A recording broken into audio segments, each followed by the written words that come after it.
यात्रा यात्रा एक ऐसी चीज़ है जो इंसान को बाहर से ही नहीं बल्कि अंदर से भी बदल देती है। और जब यात्रा हो, दो महाज्योतिर्लिंग, एक शक्तिपीठ और सदियों पुराने इतिहास। नमस्कार दोस्तों, मैं हूं अभिनीत चौधरी और आप देख रहे हैं अभिनीत चौधरी व्लॉग्स। और आज मैं अपनी फैमिली के साथ निकल पड़ा हूं एक ऐसी यात्रा पर जो शुरू होगी भक्ति से और ख़त्म होगी भारत के सुनहरे इतिहास पर। तो चलिए मेरे साथ इस अद्भुत यात्रा पर।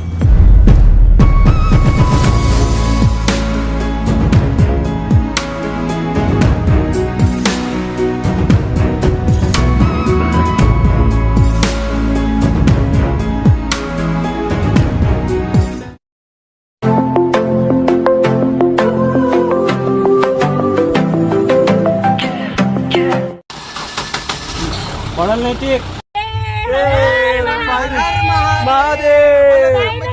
महाराज की बोलो, त्र्यंबकेश्वर भगवान की जय।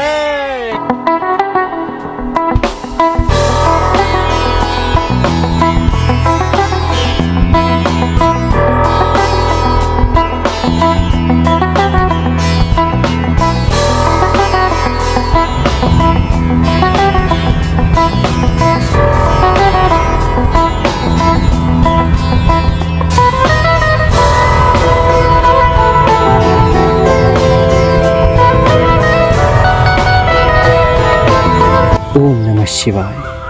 भगवान शिव का नाम लेकर हम अपनी यात्रा की शुरुआत करते हैं। दिन था 21 जून का, शाम के लगभग 7 बज रहे थे जब हमने सिंधपुरी से नासिक के लिए अपनी कार स्टार्ट करी। सफ़र काफ़ी लंबा था, लगभग 700 किलोमीटर, पर महाराष्ट्र के नए और शानदार समृद्धि महामार्ग ने हमारे सफ़र को एकदम स्मूथ बना दिया।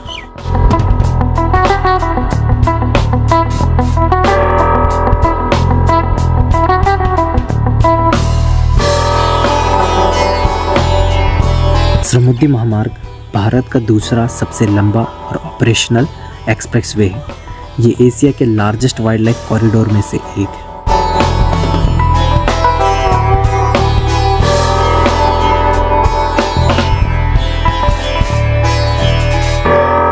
हमें रास्ते में कई हाईवे और पेट्रोल पंप्स को पीछे छोड़ते हुए आगे बढ़ते चले गए। जैसे जैसे नासिक शहर आ रहा था, हमारी एक्साइटमेंट बढ़ते जा रही थी।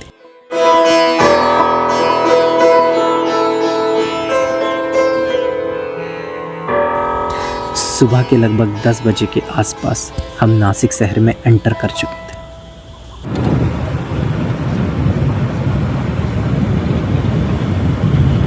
अब नासिक शहर से हमें जाना था त्र्यंबक गांव, जिसकी दूरी लगभग 35 से 40 किलोमीटर थी, जहां हमारे भगवान त्र्यंबक राज विराजमान है। तो हम जा रहे हैं उस सफ़र की ओर।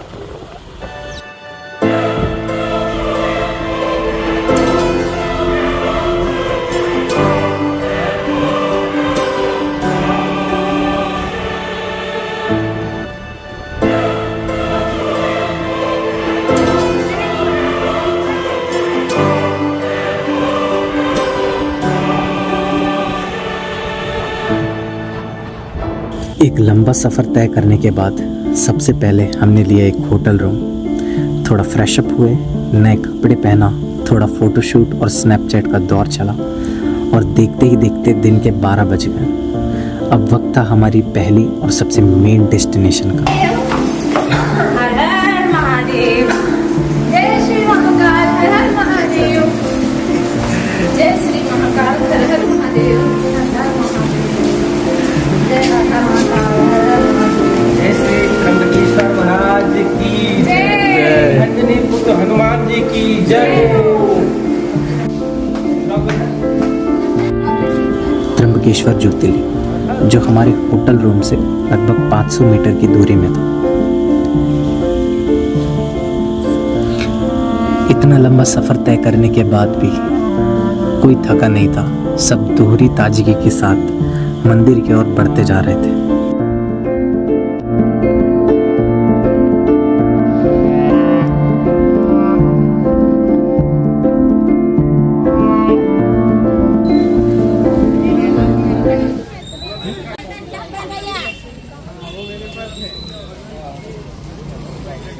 हर हर महादेव।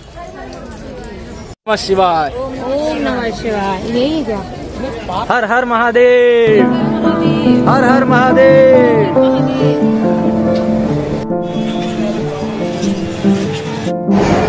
कितने दूर में है? तो ऐसा से चल के अपन को इनके पास जाना है। मेरा वीडियो बना के मैं चल। हर हर महादेव। हर हर महादेव।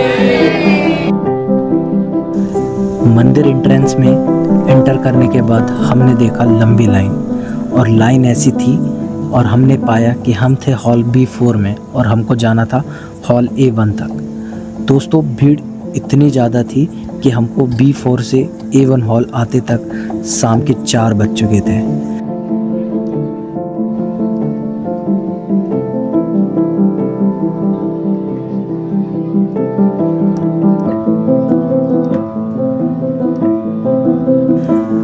घंटों की मेहनत और घंटों का इंतजार।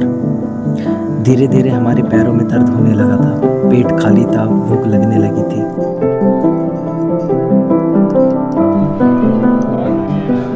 हिम्मत जवाब दे रही थी, पर कहते ना, जहाँ आस्था होती है वहाँ शक्ति अपने आप आ जाती है। और फिर 4:30 बजे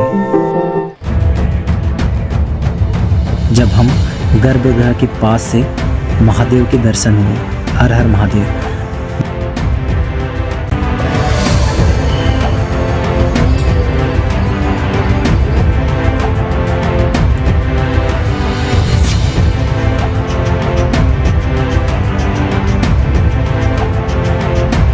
दोस्तों दर्शन करने के बाद एक ऐसी फीलिंग आई, एक ऐसी एनर्जी थी मानो हमारी सारी थकान मिट गई हो।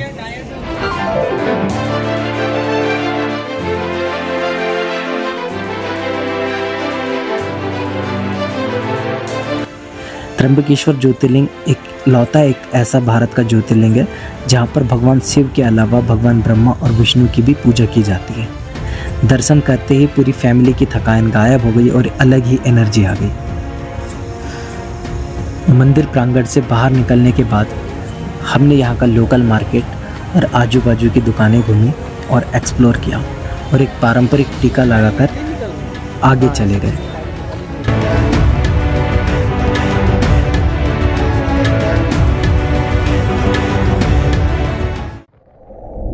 शाम 7:30 बजे हम निकल पड़े पंचवटी और सीता गुफा की तरफ, जहां रामायण काल का इतिहास बसा है।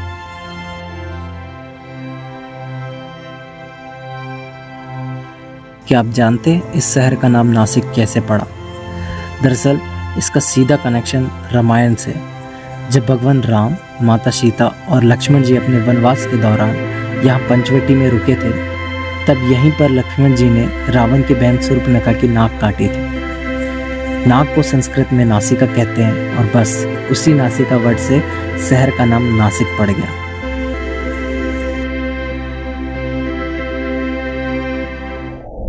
पंचवटी और सीता गुफा के दर्शन के बाद रात होते होते हम पहुंचे नासिक के इस्कॉन राधा रमन मंदिर। मंदिर में आते ही मेरे साथ एक बड़ा ही प्यारा किस्सा हुआ। यहाँ इस्कॉन के एक भक्त, जिन्हें हम प्रभु जी कहते हैं, उन्होंने मेरे पास आकर मुझे एक नए नाम से पुकारा। उन्होंने मुझे युधिष्ठिर कहा और बड़े ही प्रेम से संध्या आरती में शामिल होने को कहा।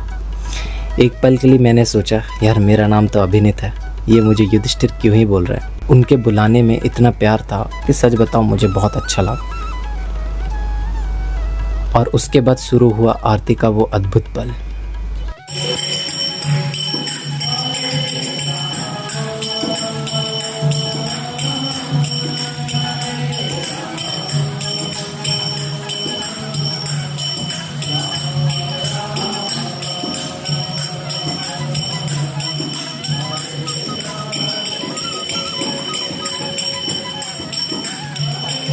जैसे ही पर्दा धीरे धीरे हट रहा था, सामने से श्री राधा रमन जी के इतने मनमोहक दर्शन हुए। पर्दा हटते ही जो एक डिवाइन वाइब आई, सच में रोंगटे खड़े हो गए।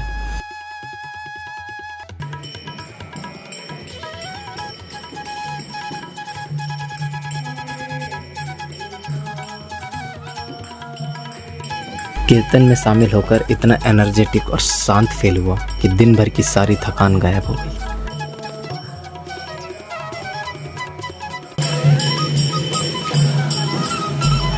आखिर में हमने वहाँ का प्रसाद भंडारा खाया जो कि बहुत स्वादिष्ट था और रात होने को आई थी। रात के 11:30 बज चुके थे और अब समय था हमारे होटल वापस आने का। और अब हम होटल आकर वापस सो गए और यहाँ पर हमारा डे 2 कंप्लीट होता है। गुड मॉर्निंग दोस्तों, सुबह के 5 बज चुके हैं। नासिक के इस ठंडे ठंडे मौसम और ठंडे पानी से नहाकर हम बिल्कुल फ्रेश और रेडी हैं। आज हम निकल चुके हैं अपनी नेक्स्ट डेस्टिनेशन के लिए, वनीगढ़ माता सप्तशृंगी के पास।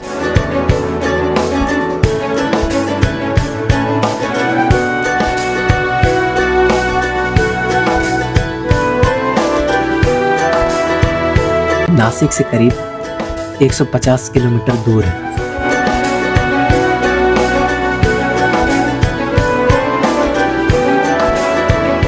अब रास्ते का नज़ारा देखिए आप, क्या स्किनिक ब्यूटी है। ये फेमस सह्याद्री रेंज के पहाड़ है। ये घुमावदार सड़कें, बड़ी बड़ी पहाड़ियाँ, रास्ते में बहते झरने और बादलों को छूती हुई वादियाँ। ऐसा लग रहा था जैसे किसी और दुनिया में आ गए। सिटी की भीड़ से दूर इस नेचर को देखकर एकदम ताज़ा फील होने लगा था।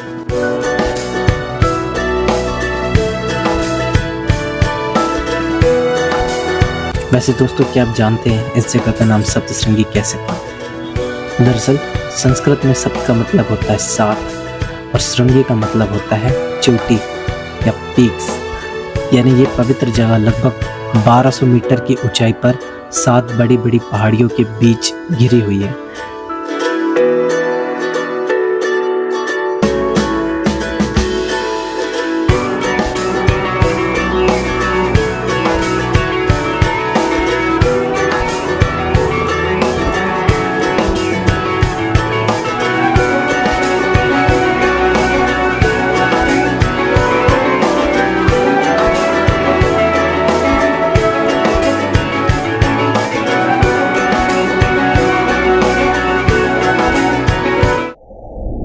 पहाड़ी के नीचे पहुंचकर हमने लिए रोपवे के ट्रेन टिकट।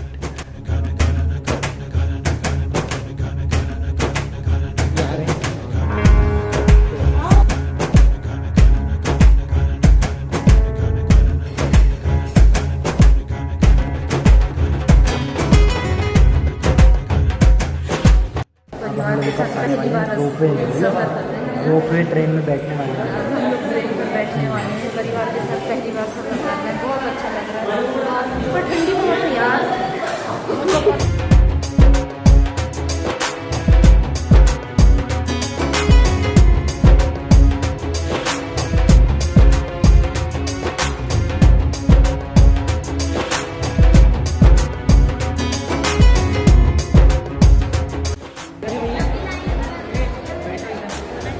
जय माता दी।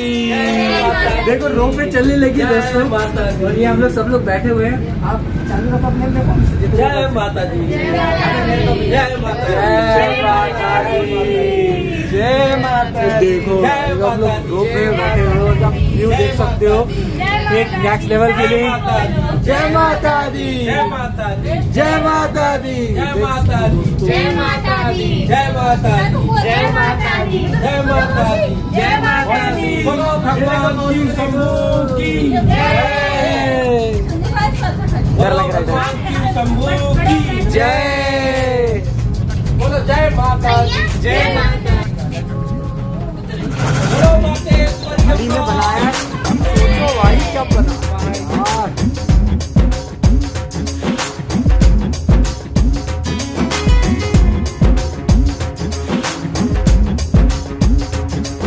भाई इस ट्रेन में बैठने का अलग ही मज़ा था। ऊपर जाते हुए खिड़की से वो गहराई और पहाड़ का नज़ारा दिखता है, वो सच में ब्रेथ टेकिंग है। आस्था के साथ ही टेक्नोलॉजी का कॉम्बिनेशन हमारी जर्नी का और भी मज़ेदार हिस्सा बना।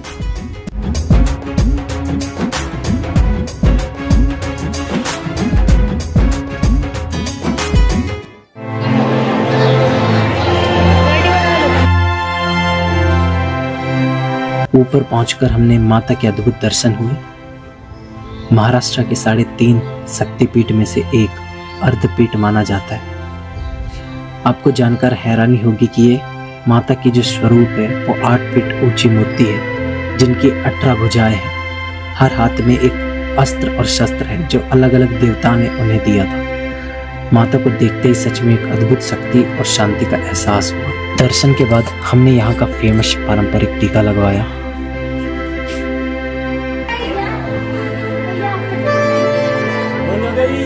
निकलने वाली ट्रेन, चलो तैयार हो।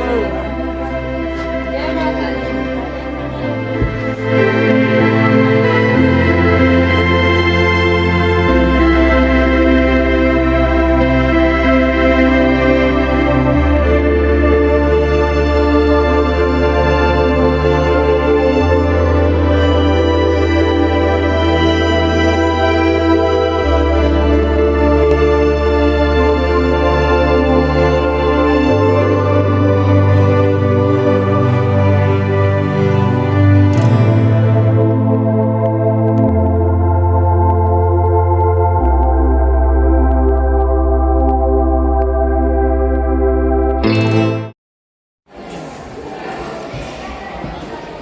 यहाँ का एक्सपीरियंस सच में ज़बरदस्त रहा।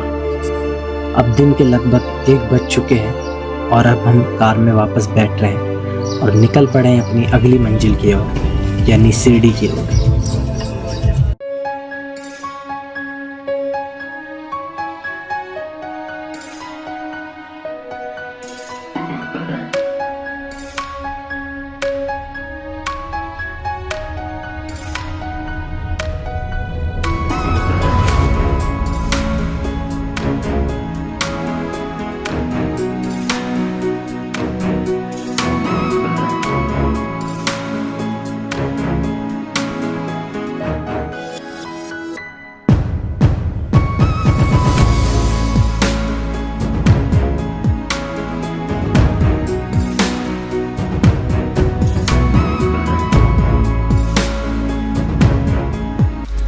सप्तश्रृंगी माता के दर्शन के बाद आखिरकार हम पहुंच गए भारत के टॉप 3 और सबसे बड़े और फेमस मंदिरों में से एक, शिरडी।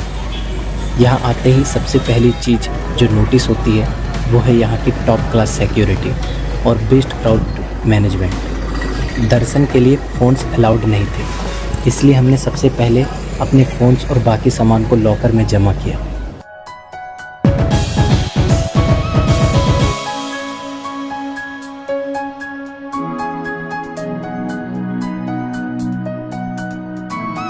दोस्तों सच बताऊं तो पहले मैं साईं बाबा के बारे में इतना डिटेल में नहीं जानता था, पर मेरी मम्मी की इन पर बहुत गहरी आस्था थी। वो हमेशा से गुरुवार को बाबा का उपवास रखा करती थी।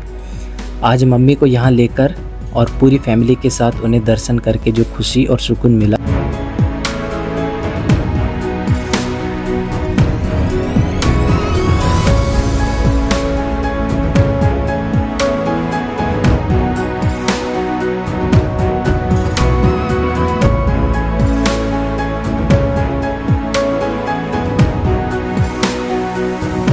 उन्होंने लोगों को सिर्फ 2 बड़ी सीख दी, श्रद्धा यानी विश्वास और सबूरी मतलब धैर्य। और उनका सबसे बड़ा मैसेज था सबका मालिक एक। अंदर जाकर हमने साईं बाबा की समाधि के दर्शन किए।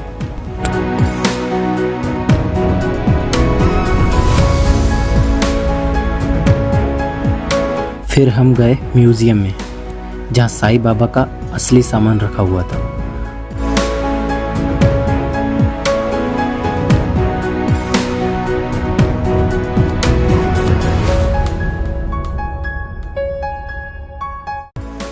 साईं बाबा की समाधि, उनका गुरुस्थान यानी नीम का पेड़ और उनसे जुड़ी चीज़ें देखकर दिल को एक अजीब सा सुकून मिला।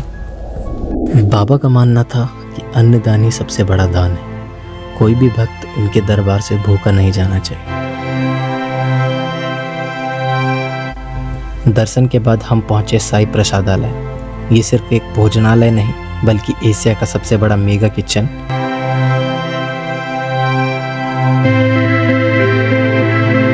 और इंडिया के सबसे बड़े मेगा किचन में से एक है, जो सोलर एनर्जी पर चलता है।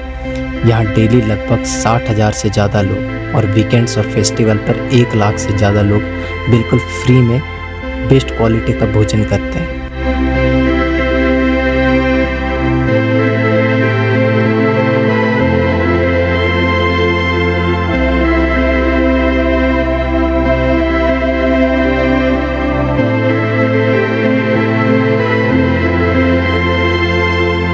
खाना इतना टेस्टी था कि मज़ा ही आ गया।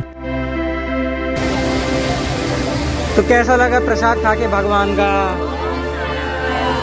बोलो ओम साई राम।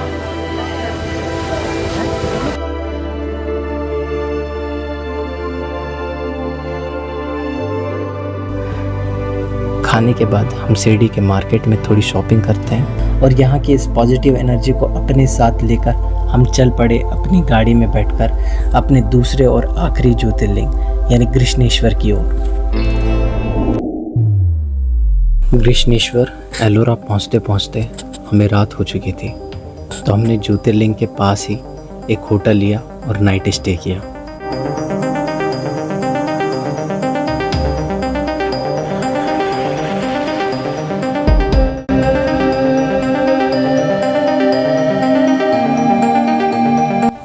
गुड मॉर्निंग दोस्तों, डे 4 की शुरुआत होती है एक अलग ही शांति के साथ। आज हम थे गृष्णेश्वर ज्योतिर्लिंग में। दोस्तों, हम सुबह 5 बजे रेडी होकर निकल जाते हैं देश के 12वें और आखिरी ज्योतिर्लिंग की तरफ।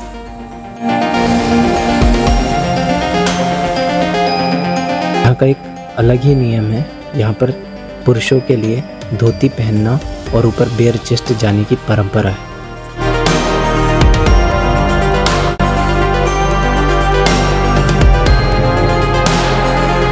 फ़ोन अलाउड्स नहीं था, इसलिए कम फुटेज मिली, लेकिन दर्शन दिल में हमेशा के लिए रिकॉर्ड हो गए।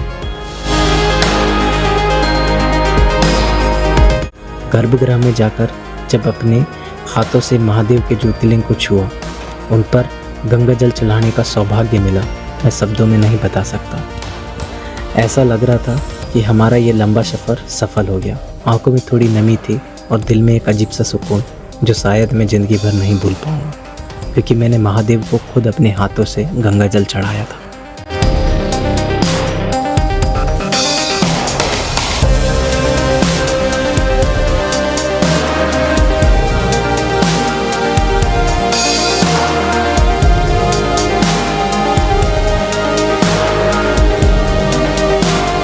दर्शन के बाद हमने किया मस्त नाश्ता। हालांकि खाना थोड़ा महंगा और उतना स्वादिष्ट नहीं था, पर चलो, यात्रा में फैमिली के साथ सब चलता है। पेट पूजा के बाद हम निकल पड़े एक ऐसी जगह जो दुनिया भर में फेमस है, एलोरा केव्स।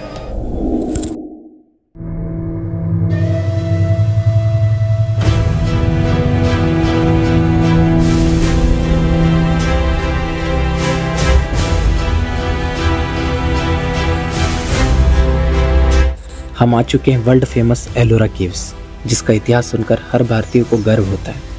टिकट लेकर हम अंदर जाते हैं और अंदर जाते ही मुझे एहसास हुआ कि हमारे धर्म और हमारे भारत की कितनी बड़ी शक्ति और कला यहाँ पर छुपी हुई है।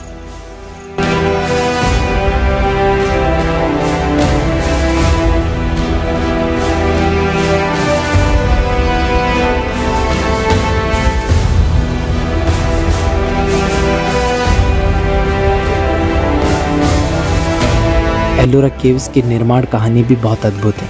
सोचो दोस्तों, ये कोई 100-200 साल पुरानी कहानी नहीं, ये आज से लगभग 1200 साल पहले राष्ट्रकूट डायनेस्टी के राजा कृष्ण प्रथम ने सपना देखा था भगवान शिव के कैलाश पर्वत को सीधे जमीन पर उतारने का, और हमारे महान कारीगरों ने अपनी छीनी हथौड़ी से उस सपने को सच करके दिखाया।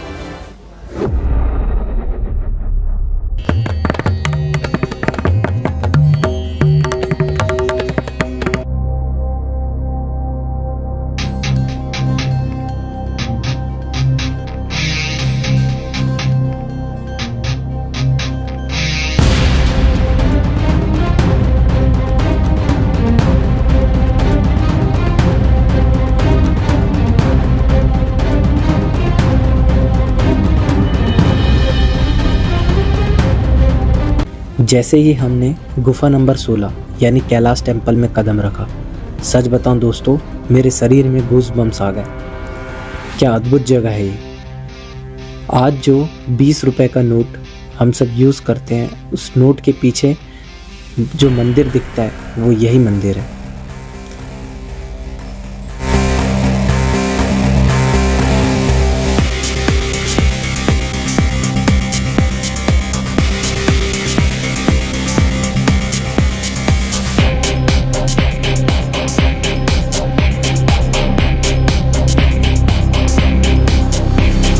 ये दुनिया का इकलौता ऐसा मंदिर है जिसे ईंट और पत्थरों को जोड़कर नहीं, बल्कि एक अकेले विशाल पहाड़ को ऊपर से नीचे टॉप टू बॉटम काट कर बनाया गया है।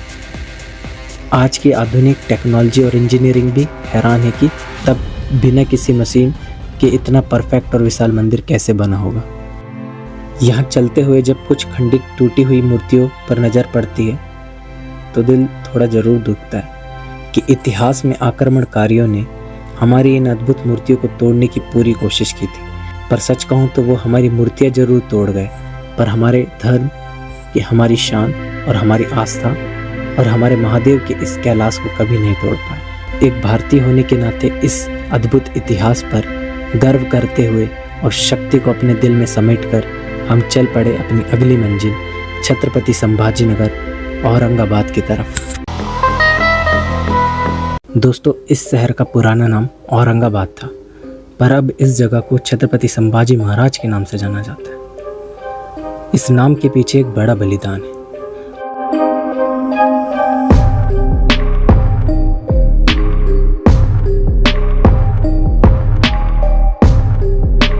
जिसे लोग दौलताबाद फोर्ट कहते हैं, पर इसका असली और पुराना नाम देवगिरी था। 12वीं सदी में इसका निर्माण महान यादव सम्राट किंग संभवन ने बनाया था। इस किले का डिज़ाइन इतना खतरनाक था और इसे पहाड़ को काटकर इतनी चतुराई से बनाया गया था कि कोई दुश्मन इसमें डायरेक्ट अटैक करके जीत नहीं सकता था।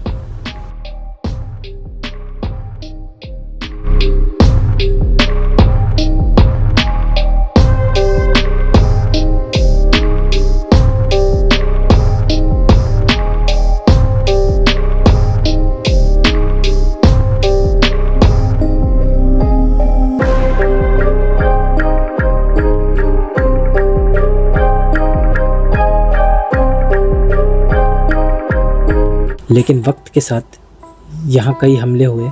बाद में दिल्ली सल्तनत ने इस पर पूरा कब्जा कर लिया और मोहम्मद तुगलक ने इसका नाम बदलकर दौलताबाद सिटी ऑफ वेल्थ रख दिया और कुछ वक्त के लिए अपनी राजधानी भी बनाया।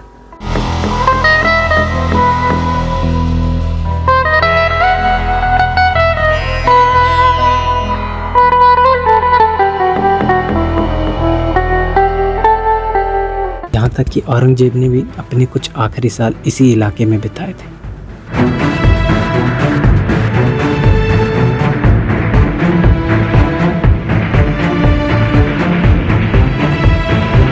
दिन भर इतिहास और मंदिरों को एक्सप्लोर करने के बाद अब हम सब थक चुके थे और शाम ढल रही थी। अब हम कार में बैठकर सीधे निकल पड़े अपने स्टार्टिंग बेस सिंधपुरी नागपुर की तरफ।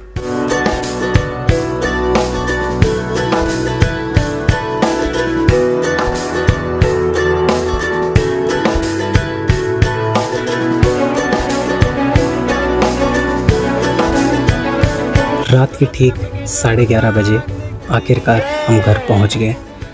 हमारा सफ़र काफ़ी लंबा था, पर बिना किसी परेशानी कि हमारी ये यात्रा एकदम सफल और यादगार रही। हर सफ़र हमें कुछ न कुछ नया सिखाता है। इन 4 दिनों में मैंने फील किया, आज की बिज़ी और फ़ोन वाली लाइफ में फैमिली के साथ टाइम बिताना सच में कितनी बड़ी बात है। असली खुशी किसी महंगी चीज़ में नहीं, बल्कि कार में एक साथ बैठकर हंसने, रास्ते में घूमने, चाय पीने और मंदिर के बाहर बैठकर प्रसाद खाने में। त्र्यंबकेश्वर ने सिखाया, आस्था थकान से बड़ी होती है। सप्तशृंगी माँ ने बताया, हिम्मत और श्रद्धा हो तो चढ़ाई आसान लगती है। शिरडी ने सेवा का अर्थ समझाया। वृषणेश्वर ने शिव भक्ति की गहराई महसूस कराई और एलोरा ने याद दिलाया कि हमारे पूर्वजों की कला और सोच कितनी अद्भुत थी। और मैं अपने पूरे दिल से अपनी पूरी फैमिली को थैंक यू बोलता हूँ। थैंक यू पापा, मम्मी, भाई, बहन, मौसी, छोटी बहनें, इस यात्रा को इतना सफल और यादगार बनाने के लिए सभी का thank you. Thank you so much for watching Abhineet Chaudhary vlogs and this documentary. Thank you.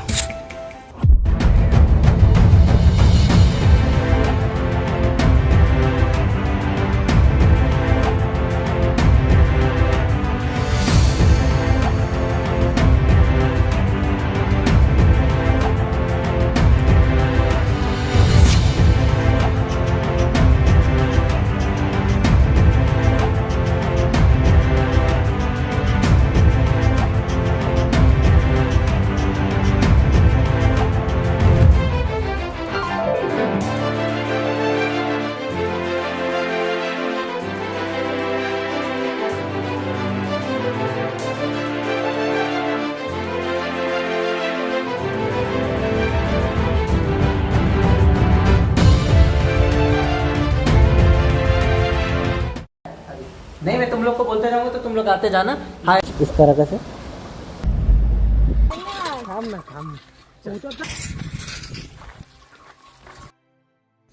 आंधी तूफान है ना।